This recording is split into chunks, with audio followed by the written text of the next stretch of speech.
Faith Forged in Fire, where we dive headfirst into the unique challenges and triumphs that comes with being a firefighter, all while exploring what it means to live out a biblical worldview.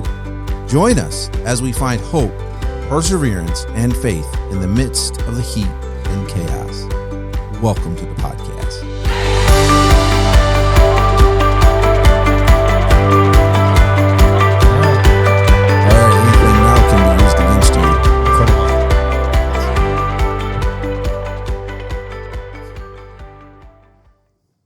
Everybody got real quiet. I assume this was our 30-second sound check. Yeah. Are you ready now, good. Jake? If you're going to tell me to keep my composure, I'm not going to be able to. That's the problem. All right, ladies and gentlemen, welcome to the Faith Forged in Fire podcast, where Steve can't say it and I can't either, so I'm going to read it, where we are embracing the fires that forge our character. Here, have a business card. So tonight's topic is going to be over the people that we hang out with. How do they influence us? So we know how that is. If you hang out with a rowdy crowd, you're probably going to be a rowdy person. Bearded people generally hang out with bearded people. They're just kind of their own thing. Feng shui, is that what they call it? You could have just said handsome people hang out with handsome people. We get it. Are you trying to, is this like you're trying to let us know why you have your own podcast? Yeah. That you really don't want to hang out with us anymore? That's right. I've already got 3 people scheduled. That's right. I just got to borrow your studio. So like, for example, in Proverbs 13:20, it says, whoever walks with the wise becomes wise, but the companion of fools will suffer. Mm. Yes. So in those cases, like Steve, when you were back then, you were hanging out with a rough crowd. You were a rough dude. Yes. Then you got saved. You started hanging out with better people. And if I remember right, you were on a boat thinking to yourself, what am I doing here? Absolutely. So it was the same old good boys that you used to love to hang out with. Yes, it was. And then it turned around to being something a little bit different. Well, I realized that, again, nothing against them as people, but they were not an influence that I needed. And when I sat in that boat, if anybody remembers the story, when I was sitting there looking out, the Lord spoke to my heart and said, is this glorifying me? Is this honoring me? So here I'm hanging out with people. And again, nothing against, if they ever watch this, nothing against the people. They're wonderful guys, but they were not living for the Lord. And we were not living for the Lord at that moment. And that's when I realized I can't keep doing this. I have to be around people that glorify God, people that are an example. I need help because I'm a sinful man, and that world was easy for me to be in. I need to be with people that we need to be able to hang out on a Friday night, not at a bar, but maybe like hanging out at someone's house or hanging out at a coffee, Starbucks or something like that or whatever. Really, Steve? I'm sorry. Starbucks? I was saying you don't have a building yet. Wow. I know. I'm sorry. I didn't mean. No, I didn't mean that. I know. I'm sorry. I didn't mean. You know what I'm talking about. You don't have. I'm saying it like when you hang out at that coffee place. I know he got real defensive. I'm so sorry. I'm thinking you're backpedaling over there real quick. I don't even know what to say. Hey, if you're listening right now or watching, we're looking for a 4th member to join. Take an application. Take an application. No, but you know what I mean, like hanging out at a shop or something like that. See, I didn't even say the word. What kind of shop? Specifically, Steve, I want to know what kind. Do they serve beverages at these shops? No beverages at all. No, not at all. I have no idea what you're talking about. Oh man. Hey, Rich, can I come down there and sit by you? I know. Feeling uncomfortable. Jake's gonna beat me up after this. So no, but you know what I mean. It's just hanging out at places on a Friday night that are not like a non-bar environment or a place that's just a non-godly environment. And so that was actually the moment where I really there was a big change that started to happen with me. And I remember that the church I was going to, I started doing a lot more with the singles ministry because I was a single guy at the time. And I remember I spending more time with those guys on Fridays and stuff like that. And it was weird for me, but I knew they're great guys, but this is great. I need great influences in my life. Because if I don't, I'm going to continue to hang out in that world and I can't be there. Kind of a peer pressure. Yeah. Absolutely. Get the wrong stuff and you fall into the line with the crowd. Oh, absolutely. And it's easy remember too, it's easy for Satan he wants you to hang out with those people, right? And he will use people to influence you to drag you away from God, right? I mean, it's very easy. I always say our Christian life is like it's like a fish in a stream. You know, it's easy to go with the current, right? That's the world. That's easy to do, but it's hard to turn around and go against that current. And that's what our Christian life is going against that current at all times. So it's easy for Satan to put something in your way that comes down the stream, whoop, and you turn right back around and you're going right down the stream again. Right. So, well, I was just thinking, maybe hurt? for a little, yeah, it did. For the sake of clarity for our listeners, really this topic came because of a quote we put on our Facebook page. So, by the way, if you haven't followed our Facebook page or our Instagram page, please do that. This is a great opportunity to plug that. We have kind of a weekly little devotional, at least a passage of scripture for you to think through. We have some encouraging quotes, just different things happening there, and it also keeps you updated on what's going on with the podcast. But a few weeks ago, we posted this quote from Epictetus. I don't know, Epictetus. Some dude said this thing, and so it says the key is to keep company only with people who uplift you, whose presence calls forth your best. And then we said, man, that'd be a good podcast episode, right? So, and what struck me is when we talked about that, Rich, you mentioned, you're like, man, there were people that had to just go right away.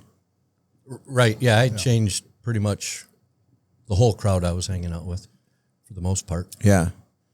Yeah. So I think, we thinking through, and I know everybody, this is one of those that was really easy to come up with a whole bunch of things. It's so easy to talk about, but I think the heart and the encouragement is just to say, okay, who are we hanging out with? Who are you hanging out with?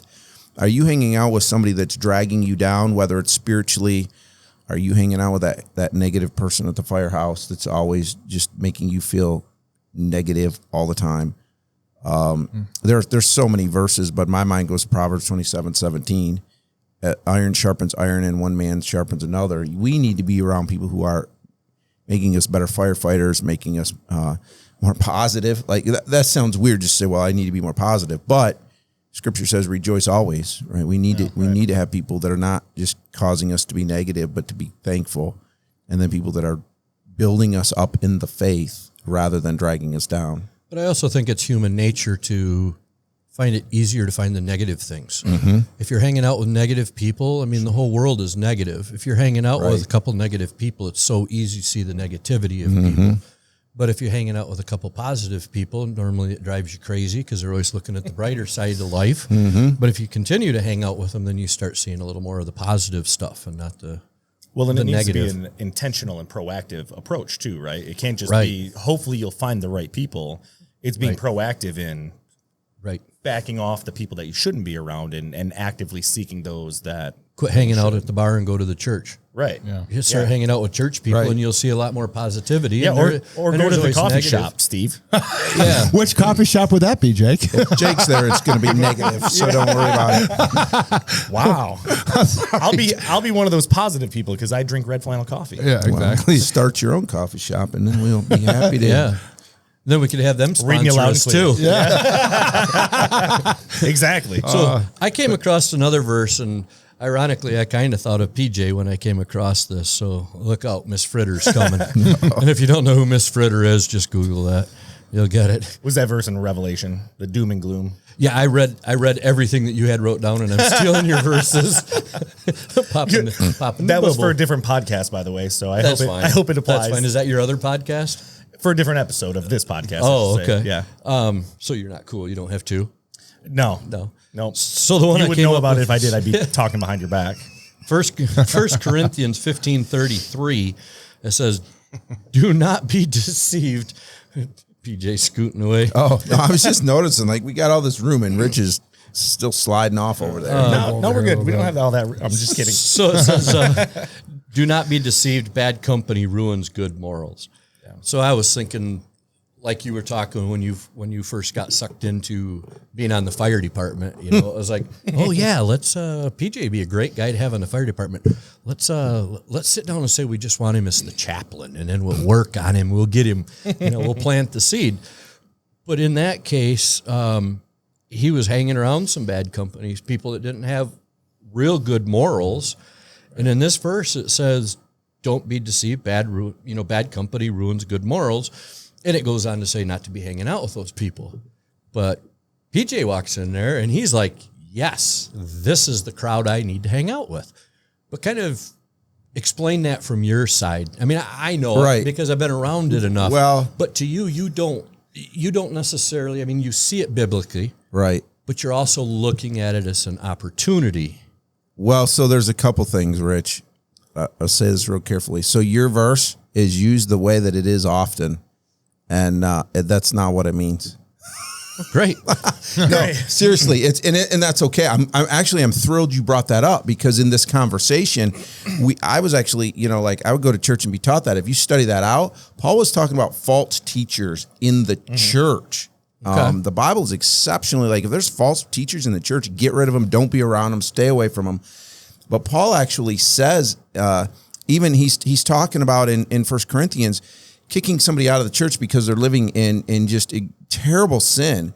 But he says, don't have anything to do with people that are doing that. But then he says, but not people who are of the world, because if you had that idea for people in the world, you would never be able to hang out in the world.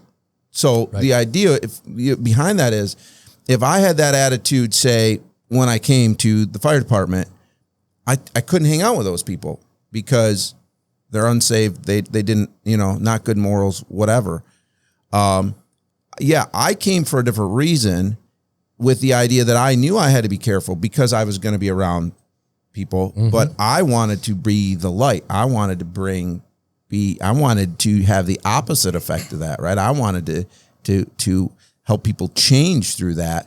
But you have to be really careful. Here's the key. And it's interesting because there's two sides of this coin. There's the side of, if somebody's dragging you down, you can't spend time with them. You just can't. If you guys would have started dragging me down, we'd have had a problem. Right. But if I have people in my life that are building me up, it's a lot easier to be around people that could drag you down. But you've got to realize it's a mission, right? I wasn't there to just hang out with you guys. I was, right, but I knew, and I'll say this because I know you're not offended by this. I knew that there was a possibility that Rich, if I didn't keep my guard up, Rich was going to take me down the wrong road. But I didn't want to do that. I wanted to be there for an opportunity to bring hope and light to Rich's life, which thankfully is what happened, and so it was worth it. It goes back to that intentionality, right? You were there with intentions. And going back to what Paul was saying in 1 Corinthians, he said, be on guard and stand firm in the faith. And so you were standing firm in the faith and bringing that, a lot of what he taught in his letters was just that, stand firm and be that light for other people. But you have to be able to stand firm in order to do that. So it's almost like a prerequisite before going in, into the lion's den, if you will. Right. And how do you stand firm? Sorry, Steve. No. How do you stand firm? You still, it keeps coming back to our conversation. You have to have good people around you. You have to have people that are encouraging you, people that knew that I was walking into, as you said, the lion's den. So they're praying for me. They're watching me. Hey, PJ, I noticed this slipping in your life. Maybe those guys are having the wrong influence on you, right? That thing. What were you going to say, Steve? No, actually, and I didn't mean to cut you off. No, one thing I thought about too is I remember in those days when I was transitioning, what I would do is I would pray and ask God to protect me as well. It's another thing to ask the Holy Spirit, protect me in the environments I'm going into, knowing that I'm going into the lion's den at times. And there was times that even like if I'm just going somewhere where I feel led to share faith, but I'm around a lot of people that are not, even if it's a moment like that, I remember praying about it. And I remember God protecting me from the environment I was in, but also it was using me, and I could see that there was a light that some people would be interested in having a conversation. So it also was like turning the tables a little bit. Where here I was worried about myself, going into an environment where I can go right back down the road and not be the man of God that I claim to be. Right. But what was crazy is God protected me and then gave me the strength to not participate, not be of that crowd, but also to stand firm in my faith. And then there would always be an individual there where it would be an interesting conversation would strike up. Yep. Here I wouldn't even expect it that here's a guy where God was using me for like a seed plant. Mm-hmm. So I guess what I was trying to say is that having the Lord protect us in our lives and in the environments we're in. Like I said, if you're going to the firehouse, Lord, protect me today that I'm not getting involved in bad conversations or whatever like that. And so, then, I'm sorry. no, I was gonna say that's a great point, and I'm curious about this, Rich. If you even noticed this, because there were times, and there are still times in different circumstances I'm in. To Steve's point, in protecting, you guys started talking about things like we're standing there talking, and you guys started talking about things that I would consider inappropriate, things I don't want in my life. And I have a choice now. I either stand there and be a part of that, and now I'm allowing that to drag me down, and I don't know how much you guys notice, I just make myself scarce. I didn't necessarily go home. I'd go grab a broom, or I'd go find something to do just to be away from that conversation. And you have to do that. You still have to remove yourself from those and I think things. a lot of times we made it difficult for you to disappear because, as you know, I'll throw myself out in front of Miss Fritter when we were talking, and I don't know if you were part of any of those conversations. How many times did PJ hear, "Hey, chaplain's coming"? Mm-hmm. Oh yeah, and it wasn't necessarily that we needed to change the subject, but we were doing it out of respect to PJ. It's Right. like, he's not this kind of guy. Right. You know, I never asked you guys to do that. You just did that. No, yeah. you never said that. Right. But it was one of those respect things. Like, hey, chaplain's coming. Just act like we should be. Right. Not like we are. Act like we should. and it's funny that you mentioned that though, because deep down we know that's not how we should be, right? Deep down, like we can lie to ourselves all we want. And we can stay in the world and stay, but deep down, it's not just out of respect. It's because we know what we're talking about. There's something about the chaplain bringing almost a sense of guilt, and not intentionally. Well, and the thing is like Jake was saying, if you didn't know that you were doing wrong, we wouldn't have changed the subject when the chaplain came in, because we would have went, hey, this is okay the way we're talking. Right. But if you sit there and you have the smarts to go like, hey, chaplain's coming. Well, if you weren't doing anything wrong in the first place, you shouldn't have had to change your attitude. That's a testament to PJ bringing that light to us. I mean, whether we wanted to see it or not, it was there. Right. And that was Christ working through him. To where we're like, oh, we got to change what we're talking about without really having that awareness to say, well, maybe I shouldn't be talking about this. Period. Right. But when you get so, engulfed in the world and the worldly ways, you don't really see it. When where is it? Is it 2 Corinthians that Paul talks about the God of this world being Satan, right? And you get blinded, because blinded, or no, maybe it's Matthew 25 where he's talking about Paul talks about the God of this age who has blinded us. It is Paul. And that's, exactly what it is. You get blinded by the things that are in front of you. You get blinded by the different, desires of your life and selfishness that you have for the things that you want, whether it's right or wrong. So I got a question on this and I don't know if I have an answer for it, but I want to see what you guys think. And I'm sorry, Rich, if I'm taking over, but I got a question here. Just thinking this through, I'm like, so what happens when you're in a situation where you're the only guy and or the only person, I should say. I mean, let's say you're at whether it's volunteer, whether it's full-time, whatever, you're at a firehouse and everybody's negative, everybody's dragging people down. That's just kind of the culture. Then what do you do? That makes it tough, because now you're back to what we all know as suck it up, buttercup. You took it up. You had a bad call. You didn't come back and talk about it. No. You couldn't. It was because people would look down on you. So, that's a good thing. I mean, you really have got to stand on your beliefs when that happens, because if you're in the firehouse and you've got 5 or 6 non-believers standing around you and you go to stand up, what are they going to think about you? But also, you need to stand your ground too, because if you're going to stand your ground and say, hey, this isn't, I don't want to be a part of this conversation. You guys can do it, but I don't want to be a part of it. Then if you keep firm on that, then maybe later in life they'll look and go like, hey, we really respect him. Now we see where he's coming from. Yeah. Right. Well, I think that's a seed plant. Really, when you stand up, I mean, that's what the Lord calls us, to stand up for our faith, right? And if we stand up for the things that we believe in, I think people look at that and they'll go, well, give the guy some credit there. He's sure. He's not going with the flow. He's standing out. He's faking it. And I think that's, I think speaking for myself as one time as a non-believer, but also for other non-believers out there, I think that's what they're looking for in Christians. Who's going to stand up? Who's real? Sure. Who's the real deal? Because I can look at, there's a lot of fluff out there. There's a lot of fluffy Christians out there that talk a big game on Sunday morning, but during the week, there's nothing there, right? But what I want to see is I want to see the guy that's going to say, I'm doing it on Sunday morning, I'm doing it on Monday, Tuesday, Wednesday, and I'm serious about what I stand for here. And again, respectfully, right? But I think that's what they need to see. They need to see somebody.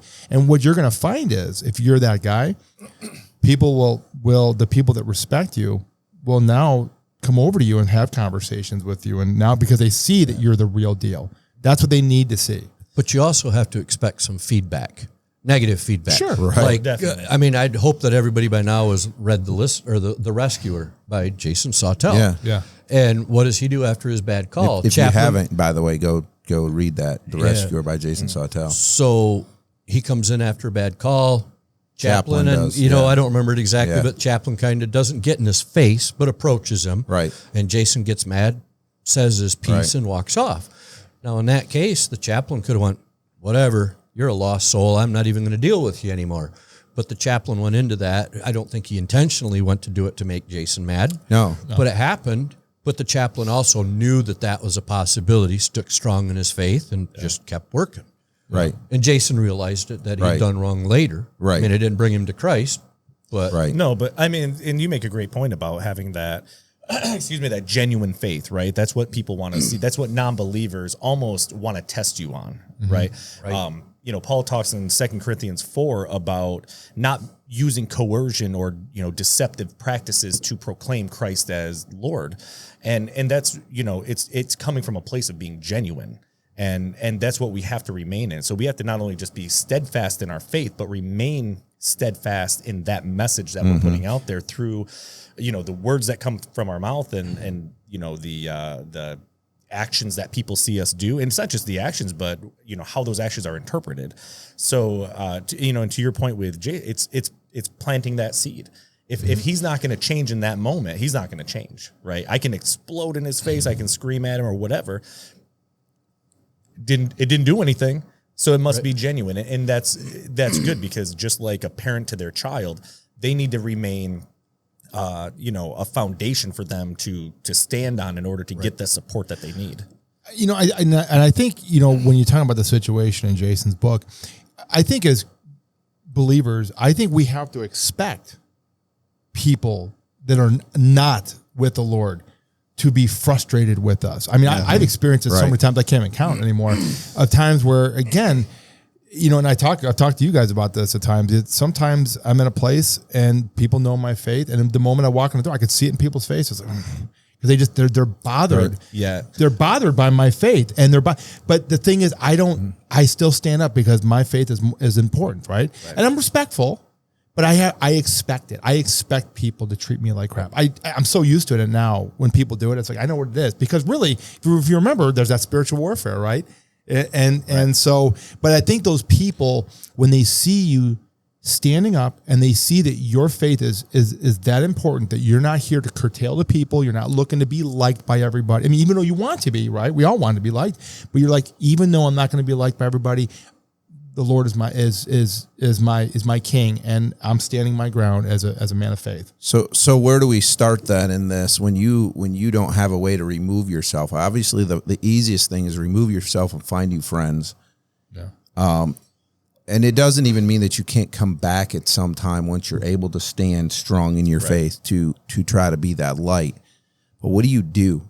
I guess in my thought, I'll see what you guys say, but I think part of it is just starting where you are, as far as if you're in a situation where everybody's negative and you can't remove yourself from that situation, don't buy into it. At least, at least, and I know it's hard. So you got to have other friends outside of that, other people building you up. But man, just don't buy into that. And it needs to come from a place of understanding that you're not going to change everybody. And even if, Right. even if God does use you to change these people and lead them to Christ, it's not going to be overnight. It's going to be, you can plant the seed there, and that, even by not buying into it, that's a step, right? Right. That's a step in the right direction. And so I think first you need to understand where you're coming from and what the situation is before, setting expectations for results. It may not be overnight. It might not be in a year, or Might be 2 9 years. or 5. It could be 9 years. It could be. And not only that, chances are you'll never see it, but someone else. There's a will. good chance. That's another Right. one too. I guarantee there's probably many times that there are people that God has used you guys with that you'll never know. Maybe have Right. come to Christ, and that could have been a conversation from 20 years ago or whatever. Well, and right? that was one of the things that PJ and I talked when we got this podcast rolling again. We were going like, I wonder whose life we've changed or have brought to Christ, have helped to change, that we'll never know. But that goes hand in hand with firefighting.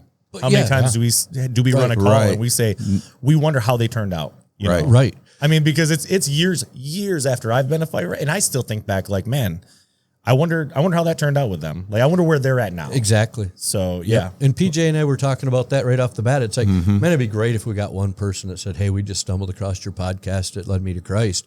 Yeah. And maybe we've done, who knows? Right. Maybe we've done 100. We have no idea, but you got to stay strong with it. Yeah. I mean, this isn't necessarily what we're talking about, but just this idea of stay the course. If you don't know the story, I left the fire department that Rich is at. I left. And then right after that, you actually left that fire department. Right. And when I left, he's back now, but when I left, that was really the biggest heartache that I had, because I had not seen any of the fruit that I wanted to see. And that was on me, because it's not about the fruit I want to see. It's about the fruit that God has. I was just privileged enough in this case. God granted me the blessing to only move a little ways away and still continue. I had no idea what God was doing in Rich's life. But I don't remember how many years I had known you at that point, but I still hadn't seen the fruit. Right. The seeds were planted. Right. I didn't know they were planted. Right. But they were planted. Yeah. Yeah. So yeah, I think I figured it was like 9 years that we had known each other before we ever had an opportunity for me to even talk about biblical things with you. Right. So, So to just take a quick break, our sponsor, how much off was the coffee for?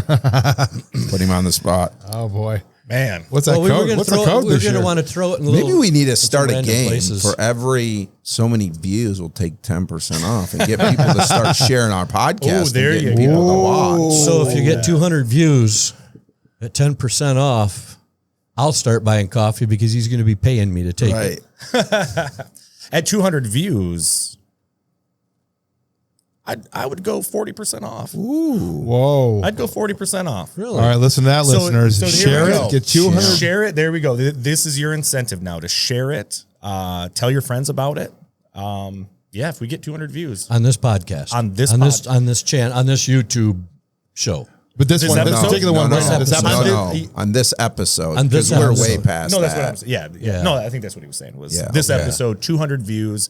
Watch, people are going to be like creating email accounts, signing into Google or signing into YouTube. You know, Steve won't be. No, you won't. Not unless I create it for him. So 200 views. We'll do 40% off all roast of coffee. So that's it for this. Start So that's your. That's it. Yeah. So you got to put a Challenge. little bit of work into it this time. Okay, so I don't get to use my code. We're talking about avoiding, the wrong people in your life. It's not my fault you didn't come up with a He code. seems a little too anxious to use his code. He does. I'll just He pass it does. over to Steve. Yeah. He'll use mine. Did you figure it out, or I did, yeah. But then it's all right. I wrote in Spanish, I see what you wrote. That's actually pretty funny. but you ruined it. So What if? that's what funny. if we do this? What if we keep the? See, we can't make up rules as we go, but that's what I'm trying to do. What if we just keep that out there? Maybe we don't get 200 on this one, but you guys keep working and we get up to 200. And then once we hit 200, Yeah. we want to do that. Just kind of leave that as a floating. Sure. A floating incentive, and that's our There we incentive this week. So just keep working on that. 200 views. Yeah. But you can always, if you haven't purchased coffee before, you can always use PJ20 for 20% off. But you know what? I'm feeling charitable. So what if we move PJ20 to PJ30? Ooh. Let's give you 30% off. If you're charitable. new to the podcast and you haven't purchased coffee from redflannelcoffeeco.com, go there today. And this is not just a weekly one. This is anytime for your first purchase. Get put in the code PJ20 or I'm sorry PJ30. PJ30 and get 30% off. I'm so gonna mess that up. I've said PJ20 so many times. I should have said like PJ21 just to throw you off that much more. That'd be awesome. All right. Well, thanks, Jake. And we are thankful to our sponsor. For one thing, we want to say that we're thankful to Red Flannel Coffee and all that they do. And again, I'm going to remind you a couple of things. When you buy from Red Flannel Coffee, it supports not only the podcast, but it supports the nonprofit that helps put AEDs in schools and churches and other nonprofits. That does not go into Jake's pocket. And the money, any sponsors, when we say we're sponsored by, it does not go into our pocket. If we gain anything from this, it goes right back into the podcast. So we've made it a point. We do not want to make money off of this. We want to do this as a ministry. So as we have more and more things for you to purchase, just know what it's going to. It's going to one of two things that hopefully you say are good things, either the podcast or the let's say nonprofit. one of three things. Either the podcast in the form of, either helping us improve, or whatever, the nonprofit, or opening that coffee shop that Steve is anxious to go to. I'd be there on a Friday night too. The dream is that we would be podcasting out of that place. That would be cool. Help us make That this is dream the a dream. possibility. Yes. You know, it'd be awesome is to be able to sit down and read a new book, a new testimony book. Well, really, to have a new devotional. A new devotional book. In his coffee shop? In his coffee. Oh, man. There we go. Sipping on pumpkin spice. Blueberry coffee. Let's take it easy on that. We're gonna have to fly Jason into the studio. For Speaking of flying, we need to land this plane. Yeah, we gotta get It's getting crazy. All right, thanks everybody. We'll see you in the next episode.